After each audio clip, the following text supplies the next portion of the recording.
Welcome patrons to the first seasonal update video, Summer 2017 edition. Sometimes guys, I don't get everything right, or I miss something, or I misunderstood something, or you guys have a really good comment or thought that I didn't even think of. If I screw up big enough, I generally try to make a video soon after I found out that I messed up something, but sometimes things are just so small it's not really worth the effort. But I do want to address these things. So as a seasonal effort to make sure things are as accurate as possible, I'll be going through past videos and highlighting some of your comments, and also adding a few things I noticed on my own.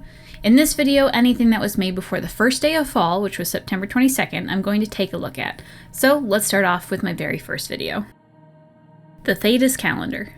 From Believe It 1051, an age can't range from 0 to 99 because there is no year 0.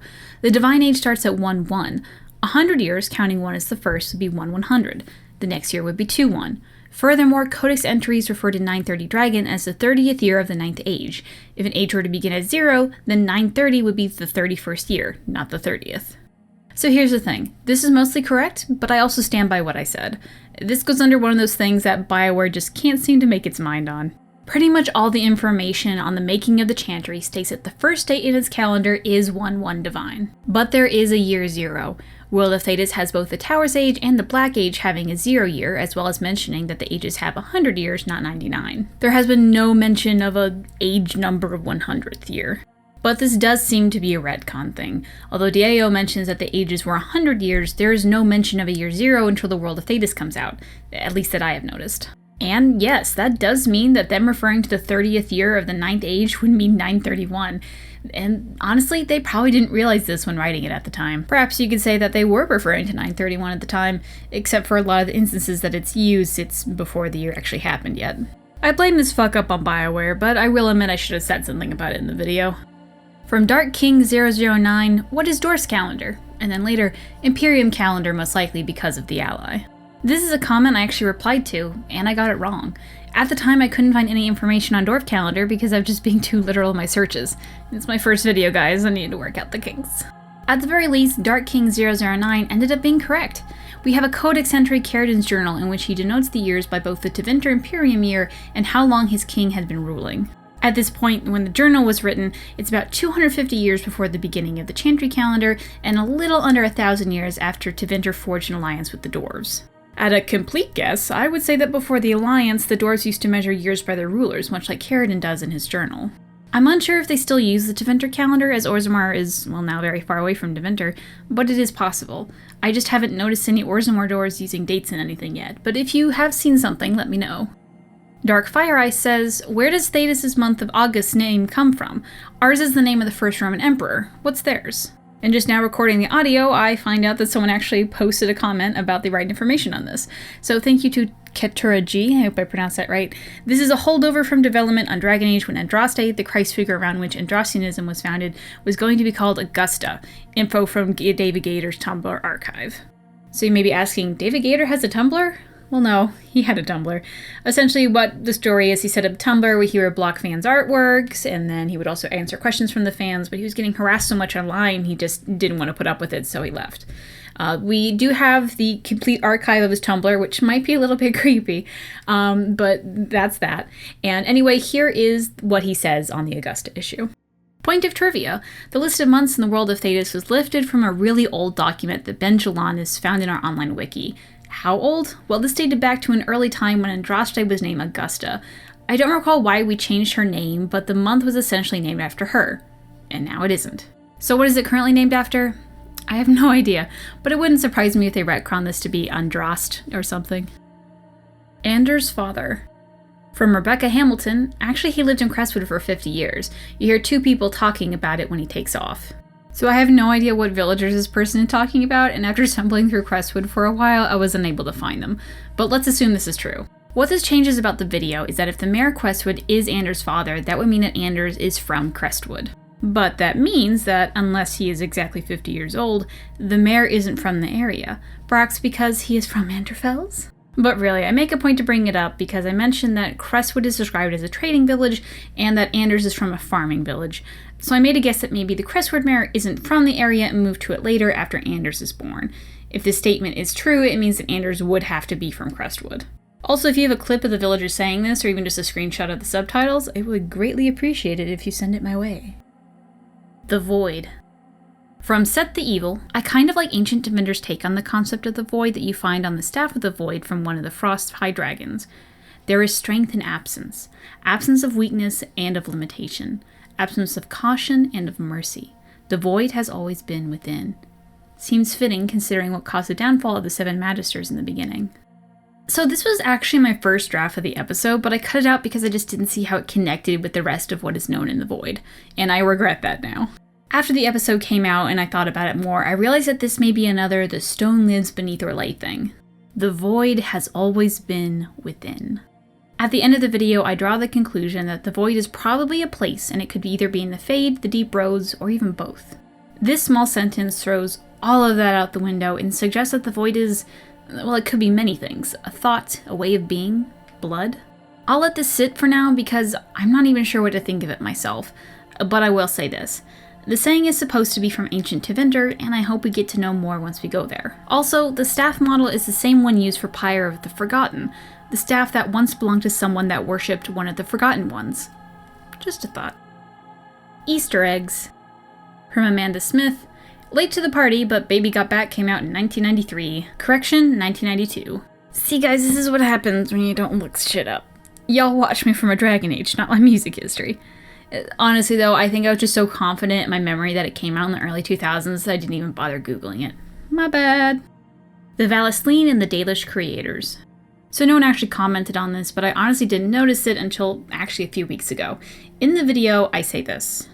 The Lavellan Tarot card in Dragon Age's Inquisition also shows body markings that seem to match the facial designs. This is the only piece of released artwork that actually shows this feature, except there is artwork of a Dalish with a Vallaslin on their body. Whoopsies! The multiplayer character of Keeper is shown with Vallaslin on her forearms that match the design of her Vallaslin. This doesn't really change my original point though, that Dalish don't need tattoos all over their body, but they can have them if they want to. The 9 Ages. From Believe It 1051 again. You misread info about the Dragon Age. The Divine wasn't going to name the Sun Age for violence and upheaval, she was going to name it the Sun Age because she thought Orlais was going to win the war with Ferelden. When a High Dragon appeared in Rampage, killing off many Orlais soldiers, the Divine changed the name to Dragon to signify a time of change and upheaval. I have little to say on this because they are completely correct. Whoops! From Yosh. In your overview of the Steel Age, you say that the Avar split from Ferelden, but they split from the Alamari in negative 1815 Ancient. Woe Thedas Volume 1, page 13, timeline. In the Steel Age, they invaded the lowlands and were pushed back. Other than that, it was a good overview. Keep up the good work. Correct again. I'll admit that when writing this episode, I had yet to fully grasp the differences between Ferelden and the Alamari. Little known fact, I learn a lot by doing these videos, so hopefully the more I do, the less corrections I'll need. Susaga says, small correction, the first dragon sightings were in the Frostpacks, not Antiva. Alright, this one I'm gonna fight for here. I'll just read the comment that I left on the video. So, yes and no. The most notable sighting was in the Frostpacks during the war with Ferelden, but the first ones were in Antiva because of Yavanna. World of Thedas Volume 1 reads, believed hunted to extinction, dragons emerge first as Antiva, then devastate rule Orlais and Navarra. It seems that Yavanna is responsible for the dragons coming back, so it would make sense that the first wave of new dragons came from her lair in Antiva. The Grim Anatomy. From Just Mike, it just occurred to me that these dots in 256, 3 minutes, looked a lot like Braille language. Do you think the devs may have hidden some secrets using Braille language? And then also from Fallen Angel 2100, perhaps the code script is a form of Braille? Ask a Redditor who knows Braille to see if there's a correlation. Most devs tend to use glorified Braille in a way to make coded language when they aren't using runes or anything, like how Pokemon uses Braille for ancient civilization texts. So I was going to sit down and try to figure this out, but I just don't have time to, and it's just kind of slipped by me at this point. So if anyone wants to sit down and try to figure it out, or if you know Braille, or you know someone knows Braille, you want to ask a Redditor who knows Braille, whatever, please let me know if you figured out anything cool from this. The Blight Disease. From Eric Galliard, Ash Warriors explain to you the cure of the dog. Mabari that survived the taint become immune to it, though the Grey Warrens point out that the bite will kill the cured Mabari eventually. Sound familiar? Yeah, so basically your Mabari went through a pseudo-joining, which would make sense.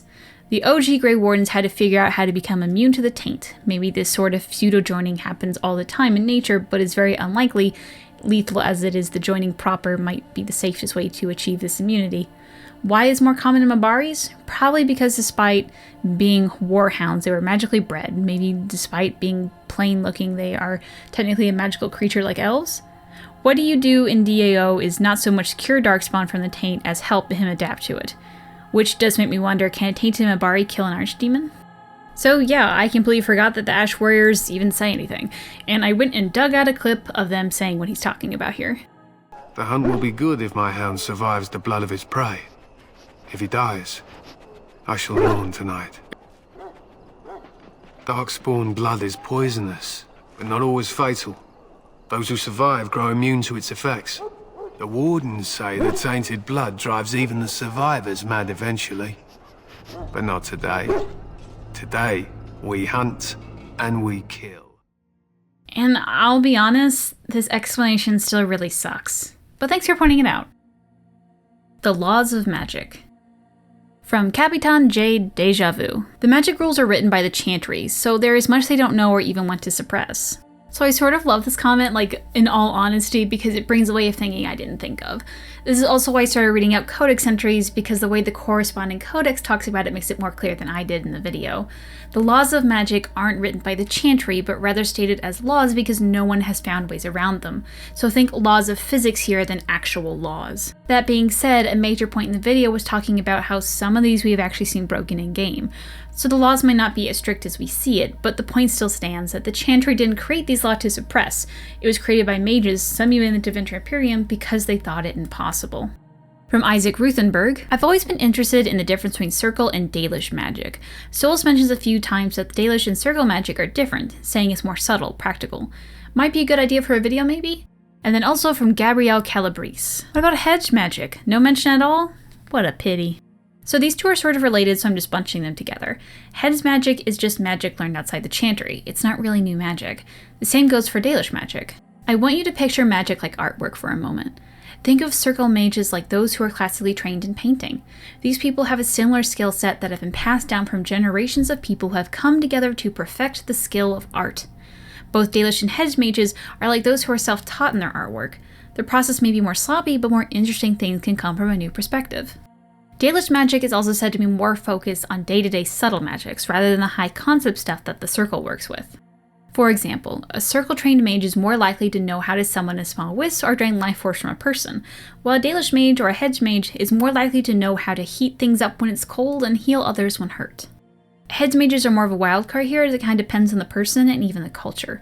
Some may be similar to Dalish keepers, perhaps like the Seers in Ravane, or others only want to destroy and seek out demons and other magic leans in that direction.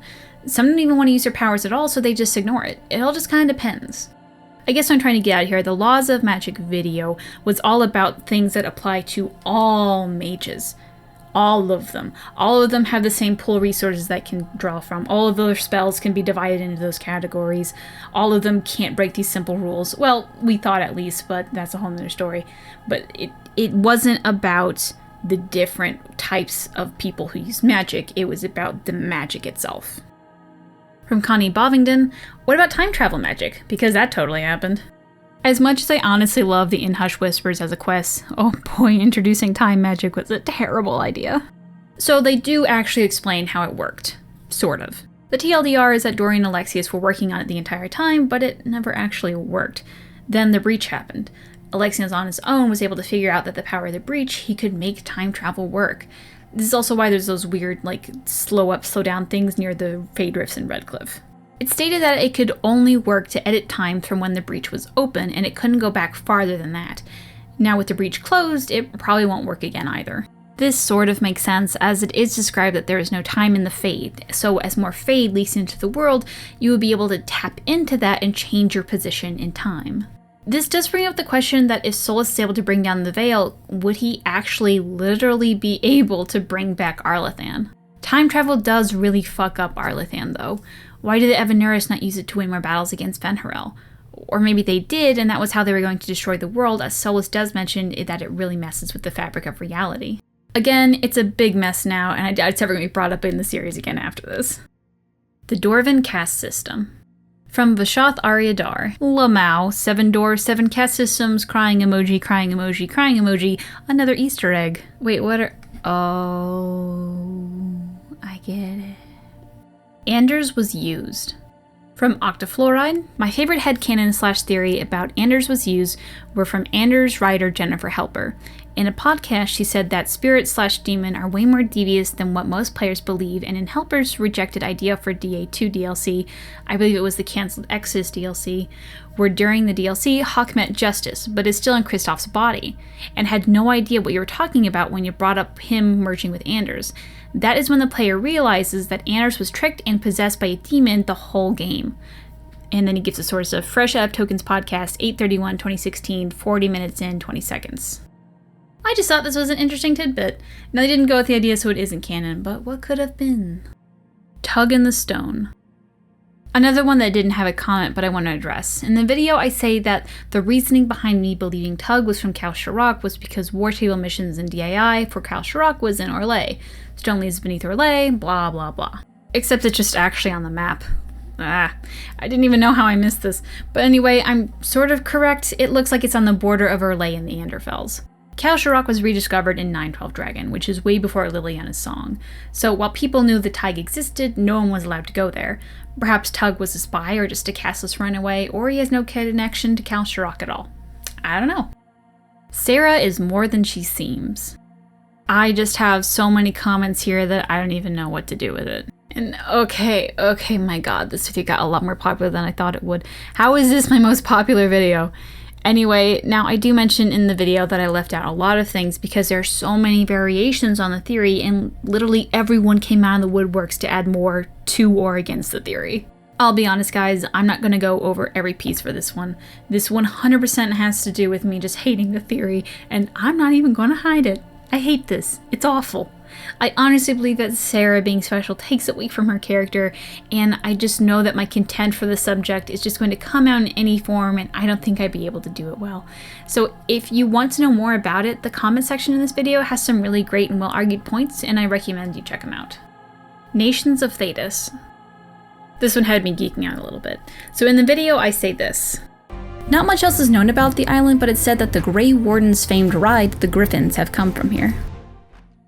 The reason I said that is from a passage in World of Thedas Volume 1, which reads this. The fog dancers who travel with each band of warriors regale them with the legends of old and keep the songs of our people alive.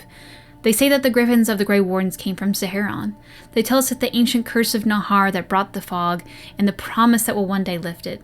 They speak of the March of Four Winds, of the lost people who fled to the northern islands, and of the great heroes who learned at the feet of elves.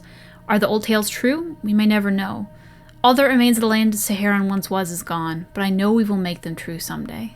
Soon after the video came out, I got a tweet from @ZeroMaroX who mentioned that they thought griffins came out from the Hunterhorn Mountains and was awesome enough to actually send a source for that. Here's the exact thing they sent, which is from the Dragon Age RPG book on page 257, which, if you didn't know, yeah, Dragon Age has a tabletop game and has a surprising amount of lore in it.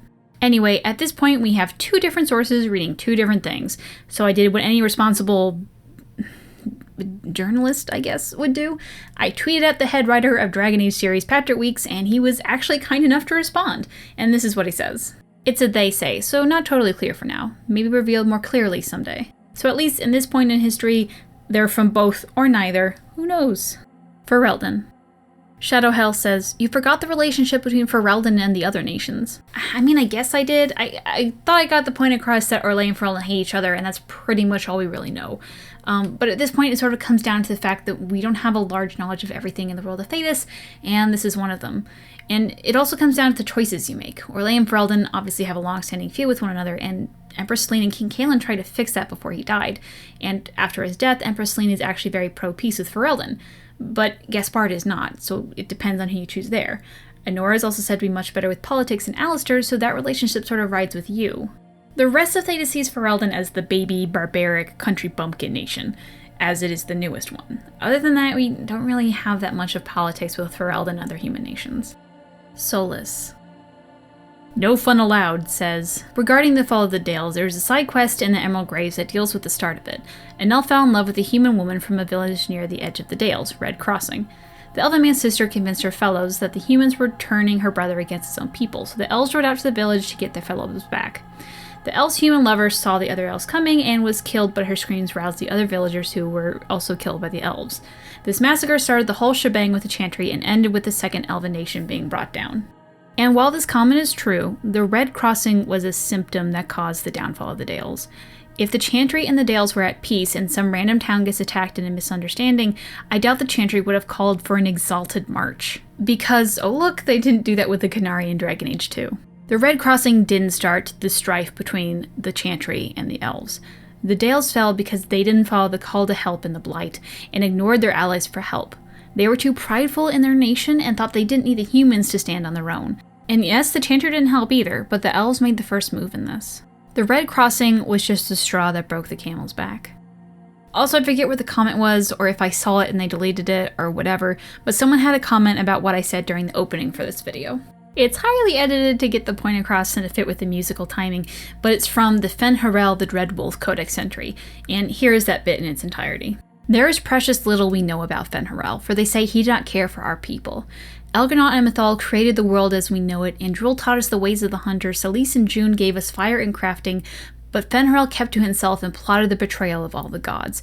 And after the destruction of Arlathan, when the gods could no longer hear our prayers, it is said that Fen'Harel spent centuries in a far corner of the earth, giggling madly and hugging himself in glee. Skipping a bit here, and that is how Fen'Harel tricked them. Our gods saw him as a brother, and they trusted him when he said that they must keep to the heavens while he arranged a truce. And the Forgotten Ones trusted him also when he said he would arrange for the defeat of our gods if only the Forgotten Ones would return to the Abyss for a time. They trusted Fen'Harel, and they were all of them betrayed, and Fen'Harel sealed them away so they could never again walk among the people. Golems. From Yost again? To be fair, Shale the Golem, even if she has the soul of Shale the Dwarf, is not the same person. She doesn't remember that life and with different memories has become a different person, although we don't know how different. She even says this in a conversation with Liliana, where Liliana comments on Shale's gender and Shale says that she's a golem and that the dwarf lived and died centuries ago. I have nothing to add to this other than I liked it a lot. Reminds me of the ethical question of if we download our minds into a computer, is it still us? Either way, great comment. Knight Errant. From Heals All Wounds, one point of contention though. It's not clear if Professor Marquette's goons were linked to the Venatori or just regular Tevinter assholes. Their outfits are quite unlike that of the Venatori. So I'm going to fight on this one, but I do think they are sort of right. Doing a quick skim of the comments again, I don't think they actually use the word Venatori. But the outfits are exactly like the Venatori. Granted, the design is only seen in full in the art book, which would make sense that the comic artists used this, as it would probably what they were given. In-game, it's only used for the Venatori stalkers, which, at least in my experience, they spend most of their time invisible anyway. You can see that they have the same helmet, but the armor has been altered a bit, perhaps because it's easier to model. So, I mean, I guess they might not be Venatori because they don't specifically say that name, but they're wearing the same clothes, so I'm just gonna go continuing calling them Venatori. And that, patrons, should hopefully be all the edits I have for these videos, at least until new material comes out and all of you prove me wrong on something else. But anyway, see you all in December when I hopefully do this for the fall videos. Do you still have lingering questions, proof that I'm wrong, comments about your own fan theory? Feel free to tweet me at Gilderthon on Twitter or send a PM to user Gillanon on Reddit. The rest are all.